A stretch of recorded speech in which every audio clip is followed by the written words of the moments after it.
Yes, hello, good morning mga ka-idol. Ito na naman po ang yung papa ng bayan, ang papa mo, ang papa ko, ang papa nating lahat, si Papa Idol. Lagi narito para kayo arugain, mahalin, damayan ka sa hamon ng buhay. Sa himpilang pinagkakatiwalaan, DZME 1530, ang Radyo TV. Mula Luzon, Visayas at Mindanao at sang kamampanig ng mundo, makakasama niyo ako sa loob na isang oras, tuwing Lunes hanggang Biyernes, alas 12 hanggang alauna na madaling araw. Hindi lamang sa pag-ibig, bagkos, pati ang ating mga bayaning OFW, call center agent, security guard at mga gising pa sa mga oras na ito. Samahan ninyo kami at makihalubilo sa ating talakayan. Ito po ang Papa ng Bayan, si Papa Idol. At muli po, nagbabalik ang aking co-host, si Justin Case. Magandang umaga sa inyo lahat. Naka-off. Ayun. Narinig ako, no? Alright. Magandang umaga sa inyo lahat. Nagbabalik si Justin Case. At ngayon, grabe, maganda yung natin, pag-uusapan, no? And then, grabe, itong pogi na to, grabe, ang dami niyang pinakita, no, ng mga dating console, no? So, gusto ko tong ipakilala na he is a content creator, he is a legit gamer, and he is a graphic designer. And grabe, ewan ko lang kung matatawa kayo sa magiging namin, yung call namin, no? Ito, si Papa J. Cole. Papa J. Cole, yan, no? Yan, good morning.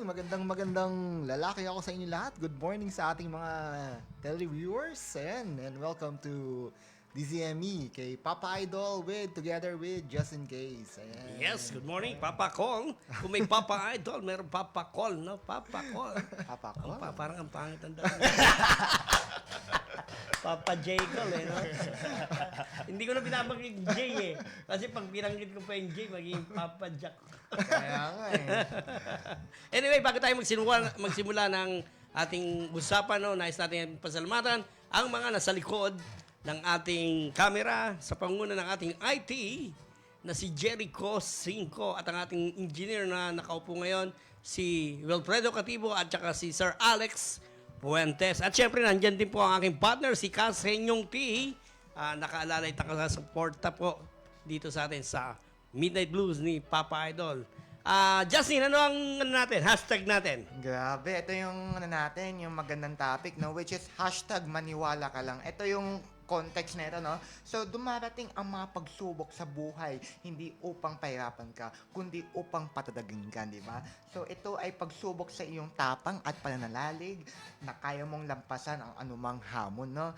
And huwag kang matakot dahil binibigyan ka ni Lord ng lakas at gabay, no? Kaya magtiwala ka lang, kaya mo yan. At syempre, pag-uusapan natin din yung mga nakikita nyo sa ating harapan nyo. Ito yung mga old gadget. Kasi ito si Papa J. Cole, isa siyang content creator and collector. Siyempre, organizer din siya sa mga event, no? Yun yung tinatawag na VaultCon. Yun, Grabe. nasa kanya na lahat. Kaya para doon sa ating mga viewers, doon sa hashtag natin, ang hashtag natin, ano ulit? Yung maniwala ka lang. Yan, sponsored by Justin Case. Ayaw mo banggitin pangalan mo. Dapat nga, tago na nga ako eh. Pero siyempre, alam na yan, Justin Case. Yan, dalawa po ang mananalo natin na tigwa 100 pesos. Sponsored by Justin Case, yung aking partner, co-host. No? Yun. Galingan nyo mamaya. Kaya galingan nyo. At tapos, siyempre, lahat ng mga Papa Idol, may request ako. Oo. 3 ang mananalo. Aba, Wow. iba talaga pag ano. Pag yung isa, ako mamimili. Oo, merong, bukas meron ka pa. Bukas pa, no? Galante to, ha? Mukhang malaki TF nito sa Dawar, ha? Sakto lang, Papa. Grabe. Mukhang- 3 ngayon, ha? So, Mukhang dapat... binigyan to ni Papa Jigs ng TF, ha? Nag-guest siya kanina sa Dawar, no? Kay Papa Jigs sa Abante Radio. Grabe. Abante So, Radio. napakagandang experience yan, no? So, anyway, sige, balik tayo kay Sir Papa Jake. Grabe. Yan, una sa lahat, saan ka nagsimula? Paano ka nagsimula maging isang content creator? At paano mo naisip na etong mga to? Sa tagal na ng panahon, siguro, yung iba rito, hindi pa nila alam yung mga yan, mga hindi nila inabot. Papa J. Yes. Pero bago ko sagutin yan, Papa Idol, at mayroon syempre akong konting pasalubong para sa'yo. Oy.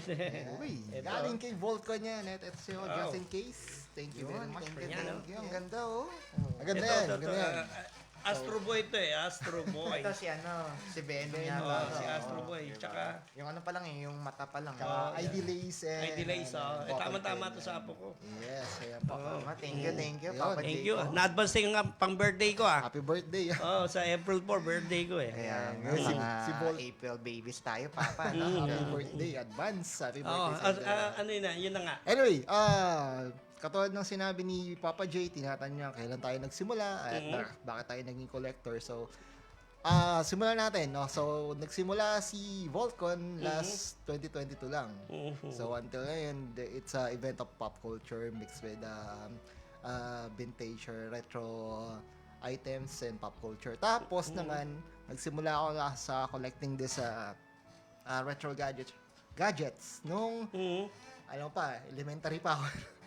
Simula sa pool na magkaroon ako ng Atari. Yan, ano tawag dyan? Atari. Yun, Atari. This Yan. is an Atari Junior. Ayan. So, pag may Junior, ibig sabihin may parent na Atari, which is lumabas noong 1977. So, ito na yung part 2 ni Atari na Atari Junior. So, kung matatandaan nyo sa mga... Yan yung may sinasalpak sa... sinasalpak na kala mo, hindi ko napagdala ng bala, pero may Oo. cartridge siya na rectangle. Oh, yan na. Ayun Oh, po. yan na. So, Kapag hindi gumagana, inihipan natin o kaya pinupunasan natin ng alcohol, yan. ng ano Yun, ng hindi alcohol. ano pa yung fluid yung ng lighter. Oh, yan. Ano yung W20 ba yun? Oh, yan. Okay, gabi. Anyway, so getting back. So Atari. So for all we know sa mga ating mga titos and titas diyan, ayan. So ito yung mga unang nalaro natin. Unang laro natin yung mga ping pong, ayan, yung mga racing car na Oh, yan dyan natin napapansin. 2D, dyan. yan. Oh, Yan, yun.